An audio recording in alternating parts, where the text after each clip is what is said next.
How are we doing, guys? And welcome back to All Leeds TV. It is your Bristol City versus Leeds preview. We thought we'd go for something slightly different, do a bit more of a group preview. And you might recognise a few faces here. Well, you should recognise some faces.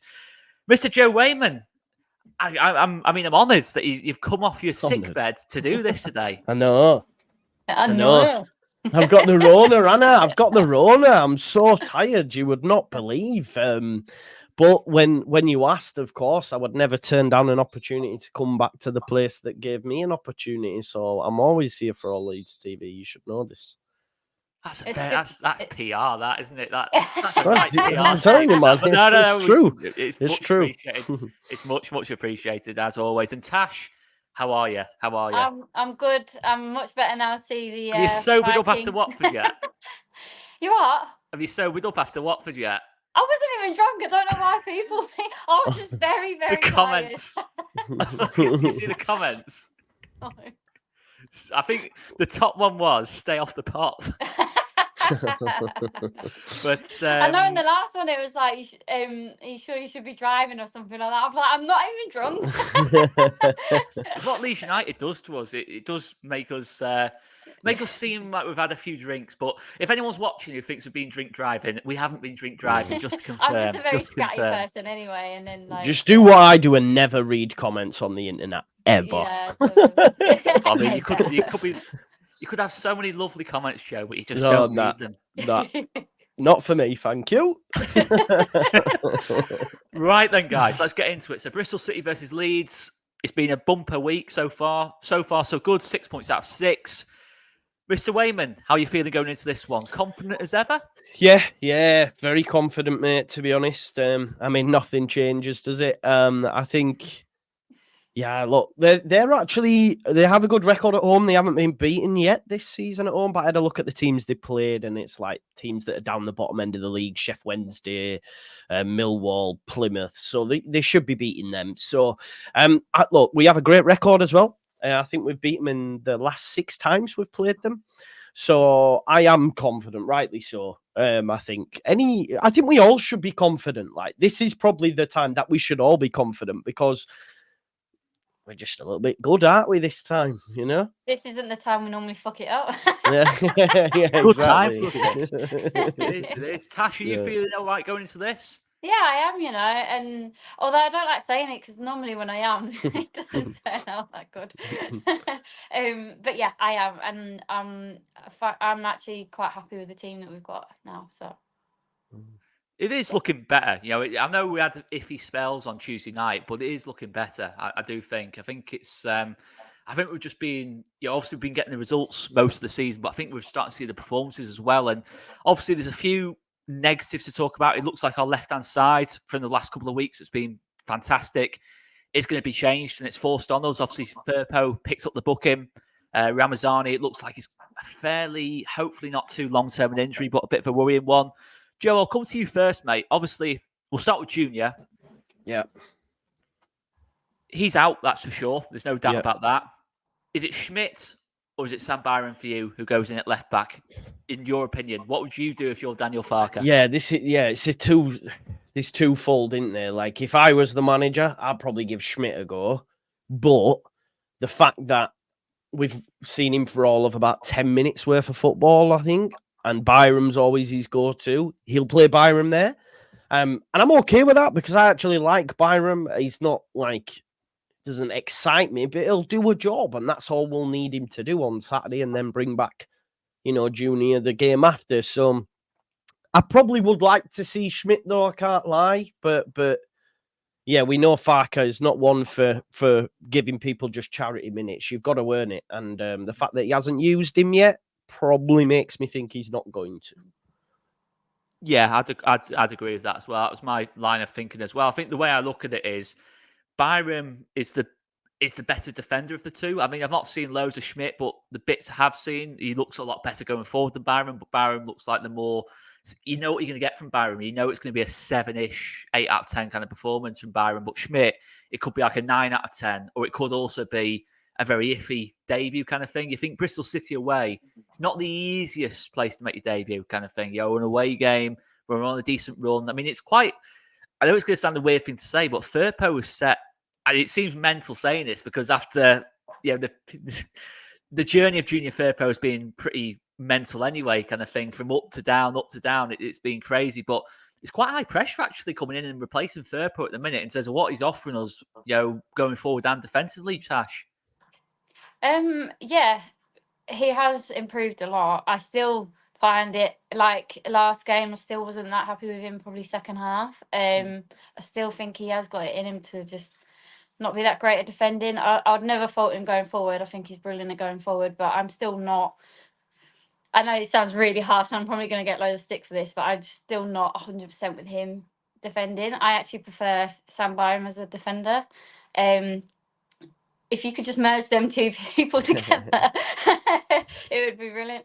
But I would put Sam Byram, but that's purely, I just don't know much about Schmidt. So, but you said, Joe, that you have to earn the minutes, but then he didn't really with Bogle, so he might throw Schmitz in and then have Sam Byram come in later, because he has done that in the past as well, hasn't he? Yeah, it's a good fair point. He loves a fullback substitution, Daniel Farker. Yeah, he does. loves it. He loves switching the fullbacks later on. It is honestly, you can almost like predict it. 80 minutes, Byram on for Firpo or Byram on for Bogle. You know it's going to happen. But yeah, it's an interesting one in terms of obviously who goes in at left back. I'll be surprised if it was Schmidt, to be honest. I think. Can I just jump in there? He might play Schmidt then to then have another, like have Sam Byram place Bogle later. I don't know. To be fair, Paul, no, you're right. Paul said that on mine. That he could do something similar so that he has that change. To be fair, so it's not a crazy shout at all. Yeah. No, it's definitely not. I mean, I do want us to not experiment so much, but I like the fact that we are trying to rotate a little bit. In terms of substitutions and that lot. Not always the best rotations in the world. Sometimes it does make us look a bit iffy once we've done it, but it's good to see us trying to mix things up a little bit. Well, let's move further up the pitch to our other absentee, Largi Ramazani. Now, against Watford, we saw Manor Solomon come on, which wasn't a surprise because Manor Solomon was actually ahead of Ramazani in the pecking order before Solomon got injured. So that's not a massive surprise. Joe, I'll come to you first, mate. First and foremost, what would you do? Would you stick with Manor Solomon on the left, or would you try and introduce Dan James from the off? And what do you think will happen with Farker? Are these two different answers? I feel they're going to be two different answers here, possibly. No. Listen, I've gone all out on Solomon, haven't I? I've gone all out on Solomon and said he'll be a good signing. I've said he'll be one of the best players in the league if fit, etc. I think he's getting a lot of unnecessary stick. I think a lot of people said that the attack broke down and all this, forgetting that he's just back from injury and he's not yet he's not match sharp, and he is a different profile to Ramazani. Ramazani comes inside a lot more, whereas Solomon's very much, I'm going to get chalk on my boots and stay on this left hand side, a bit like James does on the other. And the fact Farker's spoke so well of Solomon in the past, I think he'll come in on the left, and I personally, I want him to have an absolute barnstorm to shut some of the critics up, because I think he's getting unnecessary criticism online at the minute for performances, because he's just come back from injury. So just give the guy a bit of time. So I get, maybe you could see Nonto go out to the left and James come on the right. Maybe he does that. But I just think Farker will go with Solomon. That was his go-to when Ramazani came off. He started the season with Solomon. I think Solomon is the right choice as well, but we'll have to wait. What would you think, though? With that, I agree. I also think it's going to be Byram and Solomon on the left-hand side. What would you think, though, to having two right footers on the left-hand side, or would that not bother you too much? No, I hear it, and I did also see some takes online about how, we're going to lose some on that left-hand side because Firpo likes to overlap, underlap. We're going to lose that from the fullback. They'll have to work through it, won't they? And listen, last season we just went down the left. Maybe Saturday we'll just go down the right. I don't know. They will work things out. Do you know what I mean? It's one game where we're going to be without Firpo. I think it doesn't matter who you play at left wing when we've got Firpo, but you are right. We will lose something because the whole left-hand side's been replaced for one game, but we should be all right. Yeah, I mean, you look at the options we've got. I mean, the fact, listen, I think personally, I would go with Dan James and just get Nonto on the left and just try something different in that kind of sense. Because I think Dan James, out of the minutes played in that Watford game, I thought was a lot more effective than Solomon on the night. It probably was more of a Dan James kind of game, to be fair, in terms of when the game got a bit stretched. And, I thought we were a lot better when James came on. But yeah, it is interesting from that kind of point of view.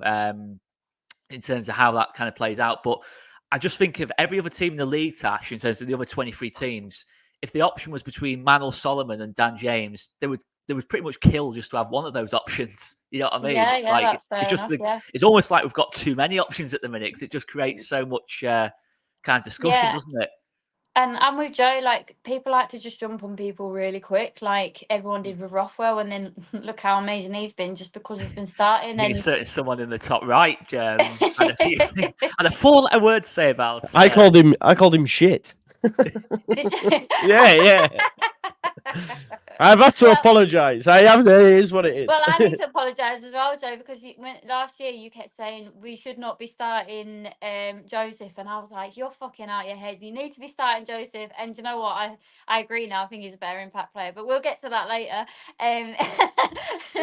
So we can't all be right all the time, but yeah, I think, and just sorry, I've gone a bit off topic, haven't I? Yeah, I really like Dan James. I'm always really confident. As soon as I see him on there, I just feel like loads better. That's not just because I fancy him. No, I'm joking. Oh, there he is. No, I'm joking. No, I feel like he puts that confidence in me, and I think I never used to feel like that about him, but I think he has just got loads better in that final third and the decision making. Obviously, he's got brilliant pace. Yeah, you made really good points there, Joe, as well. So I don't know. I'm happy with either as long as they both, I think, get a run in. I think as long as Dan James come in before 80th minute, then I'd be happy. But yeah, I think I'd prefer James, but fine either way.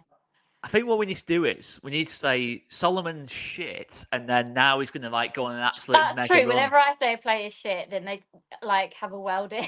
I've said it. Well, I've said it now. I've gone out there and Genuinely. said it, and now we're going to see if that works. We'll see. If I it works. called Crescencio Sullivan Yam Pervader 2.0. And look how that worked out. So yeah, we all do it, man. Oh, dearie me. You're just an awful Jordan Bataka, and he's called Yeah, exactly. An awful Mustafa Carriel, right? Or any other obscure Leeds wingers. Right, let's move on to Tash has mentioned it, so I'll come to Tasha first. So Joseph and Perot. It sounds like you're wanting Perot to keep his place for the time being, Tash. Yeah, I do, because I just think I think last year, whenever we brought him on late, he didn't really make that much of a difference, Perot. But obviously this season, as soon as we started him and that, he's been banging them in again. Obviously, last game he was a bit, but not everyone's going to have a great game every game, are they? So I would actually start him and then, yeah, bring Joseph on after. But Okay. again, I think it depends what wingers and stuff you have on as well, isn't it? And, yeah, I was just going to say, I think with Perot, if you got pace around him, I think the issue I had with Perot on not so much with Perot himself, but in terms of the way we had it set up on Tuesday night, was you got Perot and you got Solomon. You're thinking it's not the paciest. There's not a lot of pace there to hurt Watford, and I think we're a team that we need pace in the team in some kind of form. And when you got James on, it looks a bit better. And obviously James and Joseph came on at the same time, but I don't think it has to be both playing at the same time. I think as long as you've got a little bit of pace in that front four, I think it can work. And I think it's that. I think certain players are just going to play better with other players than they will with others, if you know what I mean. Yeah, but it does annoy me how we do have someone that's got pace and then the rest don't, because they can make them runs and go for it. Like you've got Tanaka, and he sprays them balls, and then you've got someone up there chasing it, getting it, and then no one helping them around. No one's there.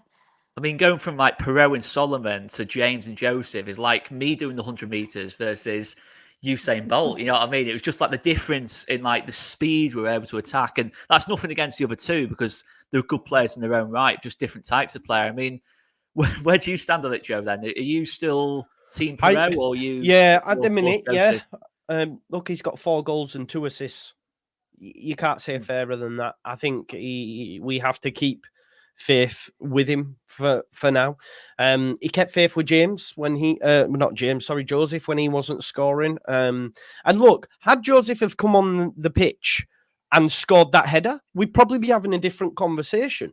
But he didn't. You know, he didn't. And so therefore, I think Pirot will get the nod again.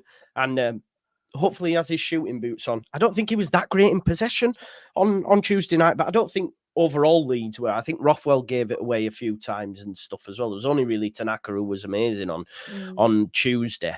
But yeah, away from home. And look, the thing is with Pirot or any team, any player within our side, if you want the ball to drop to anybody, it's him. If we're being honest, it's him because he will finish it 9 times out of 10.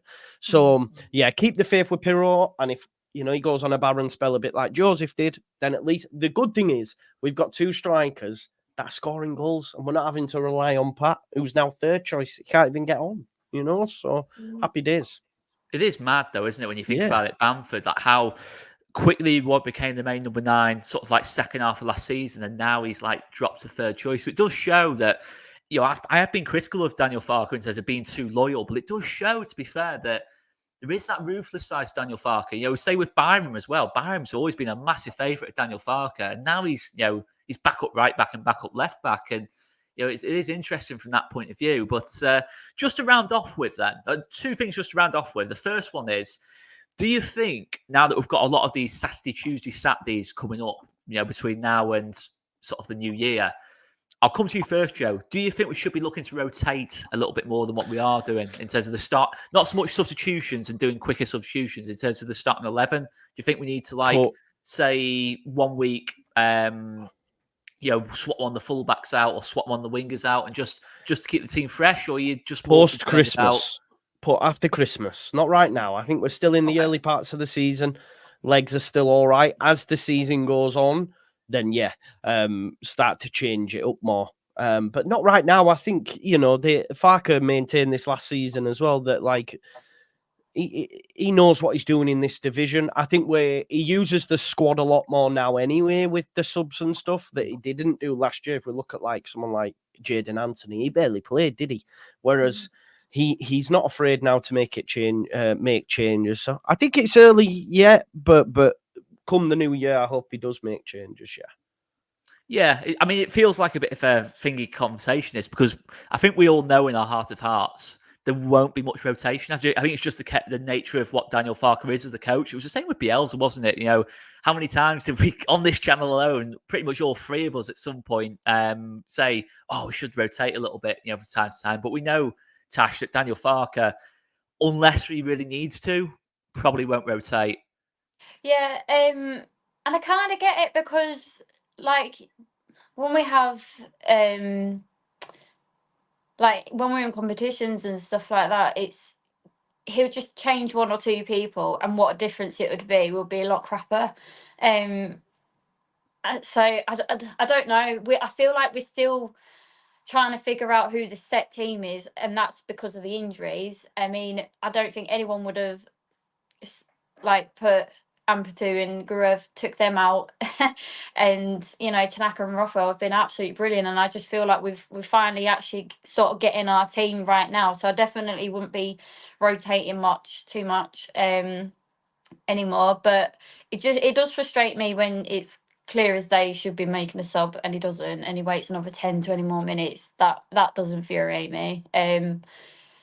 Where you can see it's crying out for it. But yeah, but to start with, the starting lineup, I don't think should have much rotation at the minute. No.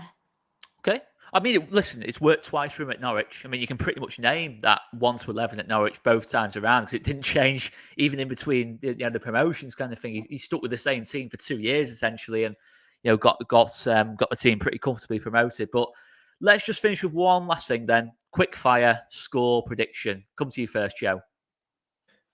2-0 Leeds, mate. 2-0. Clean sheet. Yeah, liking yeah. that. Tash? I'm going to say 2-1 again. I'm going to go... I'll go 2-1 as well. I think Bristol, to be fair, I think we'll play a little bit more on the front foot than what we're used to. And I don't think it'll be a big issue for us, but we might concede one because we might go a bit more front foot. Because But we've guys, got we'll Melly. leave it there. We'll leave it there. And make sure you check out Joe. Where can we find you, Joe? I'm sure everyone, Just every Joe, single mate. person who watches this will know where to find you. Hopefully. But just in case. Yeah, You just don't Joe, find mate. Joe comes to you. I am waiting for it to turn up on a billboard in Leeds and I'm walking to a game and I can just picture seeing Joe just pointing at the billboard like that. Praying to it as well. Just Joe, just Joe on YouTube. And again, thank you for having me on. It's great to see you both and do content with you and see Natasha Goodin as well. Goodin. I miss my little Viking. Well, guys, make sure you check out as well. The fan cam has gone out, hasn't it, today, Tash, I think? Yeah. Check that out as well, guys. Do check it out. That raucous atmosphere that Watford brought to the ground. That raucous atmosphere. That intense. Can I just ask you a question, actually? Because obviously I'm not at the games anymore. What have you made to the atmosphere? Because on the TV, by the Sheffield United game, by the way, he seems to be really poor at the minute. Really poor. Whereas Sheffield United was back because I could hear Radeby chants, Beckford chants, Becchio chants, like all the old classics. I'm thinking, there's a really good atmosphere tonight. But then it just comes across quite poor. At the minute. And especially that last game was just even after we scored that second goal, so it sang for like a minute or so, and then it was like you could just hear a pin drop. It was the weirdest thing ever. It was just mad. I mean, even for South Stand, it was just really quiet. But I think for the last 2 years, it's not been great. I think just the odd game, like you say, them big games like Norwich last year, Leicester, obviously Ipswich and Birmingham, they were the 4 games that were good atmosphere. Yeah. That was it. It would just, it's not been great. I mean, it was fair enough because there weren't many Watford fans, and a lot of it will be from banter and stuff like that. Yeah, of course. Get a lot of chance from. But also midweek games, just crap for atmosphere. No one's been drinking all day, so. But yeah, overall, I just think it's been a bit meh. I don't know if people just fed up of just being in Championship as well and just. I think it was the first. Was it the first time in 2 years that tickets have gone on general sale as well? Yeah. Which I think as Not well. great. I mean, when you see sometimes on Twitter or on Sky, you see a game from say 10 years ago. Have you ever noticed how much better the atmosphere sounds? So I saw one the other day. It was someone like Charlton or something was happening at Charlton when they were in the Premier League. And it was just I think it was Premier League years actually, right? I just flicked it on. It was like Charlton, and the atmosphere. You're thinking that's Charlton as well, quite a. You don't really associate atmosphere. I just think it's something across English football, I don't think it's just Leeds. I just think, even Anfield, Villa Park, you hear Villa and Liverpool. Do you worry as well, when they expand the stadium, that could become more common, right? Massively, because it would just be more corporate bullshit. If you're going to extend one, then extend the South Stand. South Stand, make it 2-tier. The road under the stand. You see, have you ever seen at Atletico Madrid? This road under the stand. Yeah, it's good. Good. Yeah. But... I think that's what happens, isn't it? Not happening though. I think that's one of those. But yeah, I just think I don't know. I just think it's something across English football in general. I don't know. Someone mentioned because I did actually make a tweet about it the other day, and someone said that there was a thread on it, and it's since everyone's been back from COVID, it's not been the same. The atmospheres across all teams. But you think it'd be the opposite? Because I remember after COVID thinking, listen, it's horrible watching Leeds at Ellen Road, not with no one in the ground. But I remember saying on all these TV at the time, because that's that 2020, 2021 season, thinking, I tell you what, that first game back is going to be something else. But I don't think I've been back. Have you not? No. Never been back, have you? You just No, I never go. Shall I tell you? It's twofold. Yeah. This is why Ellen Road's suffering as Joe Wayland's not in the Yeah, his big northeast mouth, corner. That picture. That picture, yeah. Marcelo Bielsa has ruined football for me in a way. Yeah, Like, yeah. A lot of people you know? have said that. You know, we've Yeah. got such high expectations now. Yeah, And then yeah. we was in the Premier League, we were losing a lot, Yeah. so that killed it. I think Premier League In a good way, champions- he's ruined it. But Yeah, like, yeah. You you make him see sound what I'm like an saying? absolute prick here, Joe. No, but my Yeah. point is as well, like when you asked me the other day, Oscar, about would I have England win the World Cup or Leeds win the Championship, I chose England win the World Cup because the Championships Yeah, I would. shit. Like, Yeah. and I think the Bielsa thing, because it was 16 years we'd been out, that emotion we felt going back up You can't will never be replicate that. topped. No, Oh, you'll they never won't recreate top. that. No. That specific, No. even if we go up this Even year if- with like Yeah, say 120 it's points, rubbish. it won't Yeah, we're be back the same now. as that. You know what I mean? It'll never be the same for me. I don't think. No, That's yeah, a lovely, 100%. lovely happy thought. That Yeah. We need The to only say way that it for gets another better, we need to 16 go years. Europe. Yeah, need to go Europe. Yeah, and I think, like, say if we did go in the Premier League and again beating them big teams like Yeah. that 3-0 against Chelsea, that was Chelsea, yeah. insane atmosphere. The 24 seconds of the 2 goals. That was amazing, though, man. Yeah, just And think, it's just Tim moments Pot, like that, isn't But it? that Yeah, it is. 24 seconds, man, honestly, if I could bottle that Yeah. emotion, Same. my God, it was amazing. That it was Yeah. honestly Rodrigo Rafinha. I was like Yeah, in it was just unreal. dreamland. Yeah. Yeah. There was bodies everywhere, man. Everywhere. I just If anyone Yeah. just clipped that little bit up and Oh, wasn't related to football, that would sound really wrong. You-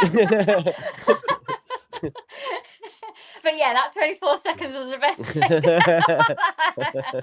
even if we'd held on for 2-2, if we just held, Yeah, I know yeah, we're yeah, yeah. tied Yeah, to 3-2 at that point. If we just held Yeah. on, Can't like, oh, what's your favourite moment? Oh, when we got 2 back against Man United and lost They 4-2. just Luke Aylin's goal at Old Trafford. I mean, Yeah, that why was did we have to big. concede number 4 after that?